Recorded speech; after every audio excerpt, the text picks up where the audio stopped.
Sama-sama juga kita sampaikan salawat dan salam kita untuk kekasih Allah dan kekasih kita bersama. Asyraful anbiya wal mursalin Sayyidina Muhammadin sallallahu alaihi wasallam.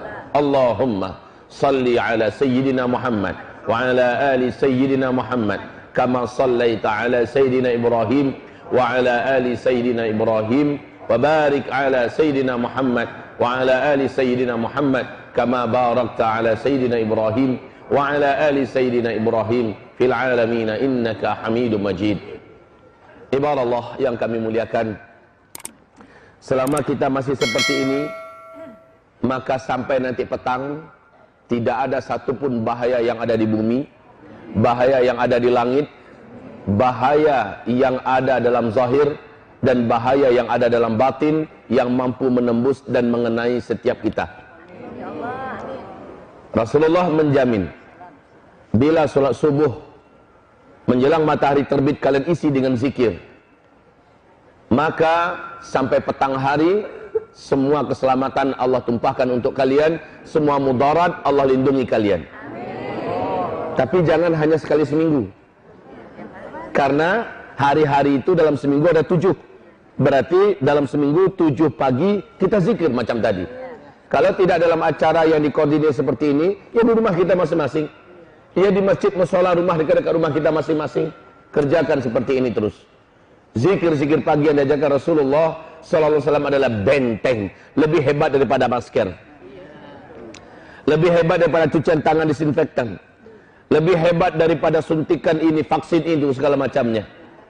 Tetapi orang banyak tak meyakini dan tidak mengilmui perkara ini. Hamba-hamba Allah yang kami muliakan, 156 negara sekarang yang sudah terinfeksi oleh COVID-19 atau novel corona baru ini. 156 negara, sehingga 2 hari yang lalu resmi WHO mengumumkan ini sudah menjadi pandemi, sudah mendunia dan menggerogoti seluruh sendi-sendi kehidupan, menghancurkan seluruh tiang-tiang ekonomi setiap negara. Sudah banyak nyawa yang melayang dari tubuh. Tidak terkira hewan ternak yang tidak terurus dan mati karena orang-orangnya harus dikarantina, tak boleh keluar dari rumah-rumah mereka. Tidak terkira sawah ladang pertanian yang terbengkalai dan digarap oleh hama, dihabisi oleh burung, disikat oleh belalang raksasa dari gurun. Ini bencana demi bencana berlapis-lapis. Ke depan kita semua akan dilanda oleh kelangkaan pakan dan kelaparan yang global. Berat Bapak Ibu, saya tidak mau mengatakan ini. Kalau boleh saya maunya di rumah saja, ngurus pesantren, ngurus santri, ngurus keluarga. Akan tetapi seperti yang disampaikan oleh Bapak Subarkah tadi, 4-5 tahun yang lalu saya sudah menyampaikan apa-apa yang akan terjadi menurut hadis-hadis Nabi. Dan seperti yang beliau katakan, lebih 90% yang saya sampaikan terjadi semua sekarang. Dulu saya mengatakan, Nabi mengatakan di akhir zaman akan terjadi di mana ada saatnya umatku nanti terhalang melaksanakan ibadah umrah ke tanah suci dan ibadah haji. Maka apa yang disampaikan dulu terjadi sudah. Dulu saya mengajak kaum muslimin, ayo Bapak, Ibu, mari dari sekarang kita mulai menabung dalam bentuk emas, karena nanti emas akan melejit, harganya sangat mahal. Dan orang lama-kelamaan akan mewujudkan hadis Nabi, kalian akan tinggalkan uang-uang kertas kalian pada masa itu, kata Rasulullah. Uang saat itu tidak ada harganya, akan dibuang-buang dan berserakan di pinggir jalan, seperti daun-daun yang menguning yang berguguran dari batang pohonnya. Saat itu kalian kembali menggunakan emas dan perak sebagai mata uang kalian. Sekarang, wahai Bapak Ibu, kehancuran ekonomi global, krisis moneter paling mengerikan, sebentar lagi di ujung hidung kita insyaAllah ta'ala. Maka yang tak punya tabungan emas, dia akan paling menyesal. Orang yang punya tabungan dalam bentuk angka-angka saja, dalam bentuk lembaran-lembaran rupiah, mereka akan menyesal. Percayalah, tak lama lagi kita akan kembali kepada emas sebagai mata uang kita. Kalau Bapak Ibu mengimani ini, maka segeralah beli emas. Ustaz, sekarang emas sedang mahal-mahalnya. Betul, kan sudah saya sampaikan dulu. Dulu emas masih murah. Saya katakan beli emas. Ada uang sedikit beli emas, 1 kilo, 2 kilo, simpan. Kebanyakan ya. Sudah, kalau tak sanggup 1 gram, 2 gram, simpan Pak, daripada nyimpan dalam bentuk rupiah. Toh kapan-kapan kita perlu uang masih bisa diuangkan. Apa ruginya, betul tidak? Wahai Bapak Ibu hamba-hamba Allah yang kami muliakan, jadi ke depan yang akan kita hadapi setelah ini yaitu kelangkaan pakan. Karena tahu enggak Bapak Ibu, belalang raksasa yang bisa menggigit manusia yang masuk ke Cina sekarang, belalang ini adalah belalang gurun. Ini belalang terganas. Dia makan satu hari mampu menghabiskan stok makanan dari pertanian dan lahan-lahan perkebunan yang ada, dapat memakan jatah 35.000 orang manusia satu hari. Sementara bulan April nanti menurut PBB jumlahnya akan menjadi 500 kali lipat lebih banyak dari sekarang. Bencana apa ini wahai Bapak Ibu? Saya ingat bencana yang sama Allah datangkan pada Fir'aun dulu yang sombong. Allah datangkan dulu kepada Romawi yang jumawa dan merasa paling perkasa. Allah binasakan mereka dengan hama. Ratusan juta hektar lahan pertanian dan perkebunan di Tiongkok daratan habis dimakan oleh ulat bulu. Serangan ulat bulu di sana juga, karena keseimbangan itu sudah hilang Bapak Ibu. Yang bisa memakan ulat bulu dan dimakan oleh mereka. Maka terjadilah amukan alam dengan izin Allah Subhanahu wa taala. Afrika sedang merana dan menderita karena serangan belalang ini. Arab juga disikat. Arab tak banyak perkebunannya. Kemudian Pakistan dan India sekarang dah masuk di Cina. Dan kita mengkhawatirkan bulan April kalau ini membengkak menjadi 500 kali lipat seperti dikatakan oleh PBB, maka ini akan membawa kepada petaka baru lagi yang mungkin saja lebih ganas daripada corona. Terjadi kelangkaan pakan. Dampak kelangkaan pakan ini adalah wujudnya hadis Nabi sallallahu alaihi wasallam. Nabi berkata, nanti uang kalian yang banyak, gaji kalian yang banyak pada masa itu di akhir zaman takkan mampu memenuhi kebutuhan utama kalian. Harga-harga mahal sulit didapat. Disitulah manusia akan saling berantam. Disitulah manusia akan saling berbunuh-bunuhan. Di dalam hadis Sahih Bukhari dan Muslim, maaf, saya sangat takut menyampaikan ini. Tetapi apa yang mau saya lakukan? Saya tidak punya lagi solusi kecuali saya wajib sampaikan. Bapak Ibu lah yang akan mencari solusi masing-masing. Dalam hadis Sahih Bukhari dan Muslim, di kitab Al-Adabul Mufrad, dikatakan oleh Rasulullah SAW di akhir zaman, sebelum kiamat terjadi, kalian akan menyaksikan kehidupan yang sangat berat. Di mana hanya demi sepotong roti, tetangga rela membunuh tetangganya sendiri karena lapar. Hanya demi sepotong roti, tetangga tega membunuh tetangganya sendiri karena lapar. Apalagi detik-detik menjelang Dajjal keluar, ada 3 tahun kemarau ekstrim berturut-turut. Kalau nggak salah saya 2017 di sini ya. Saya sampaikan dulu dakwah saya. 2017 saya pernah sampaikan. Saya pernah sampaikan bahwa menurut para pakar ahli dan para ahli-ahli bumi kita akan terjadi 3 tahun berturut-turut kemarau ekstrim seluruh dunia. Dari 2019 sampai 2022. 2019, 2020 tahun pertama. 2020, 2021 tahun kedua. 2021, 2022 adalah tahun ketiga. Dan Rasulullah mengatakan menjelang Dajjal keluar ada 3 tahun kemarau berturut-turut yang berat di muka bumi ini. Kita sudah merasakan bagaimana kemarau 2019 kemarin. Berat dan panjang, panas. Maka yakin percayalah Bapak Ibu, tahun ini akan lebih berat daripada tahun sebelumnya. Akan lebih lama daripada tahun sebelumnya. Hasbunallah, ni'mal wakil, ni'mal maula, wa ni'man nasir. Saya bukan hanya sekedar nakutin, yang memang harusnya takut kita, tapi saya akan berikan solusi tentunya. Inilah hebatnya kajian Islam. Setiap ada tarhib, berita-berita pertakut, ada solusi yang diberikan oleh Islam. Apa yang kita buat supaya kita nggak panik? Apa yang harus kita lakukan supaya kita dapat jalan keluarnya? Dan jalan keluar itu dari sekarang. Dari sekarang. Wahai hamba-hamba Allah yang kami muliakan. Dulu saya sudah sampaikan. Sebelum saya sampaikan ulang balik di sini, tahu enggak Bapak Ibu, di manakah orang-orang yang paling berisiko untuk mendapatkan kekacauan yang paling mematikan ini? Karena lapar orang menjarah ke sana kemari, karena lapar orang tega membunuh tetangga kiri dan kanannya. Ya, hadis-hadis ini sahih. Dan ini sepertinya sebentar lagi akan terjadi.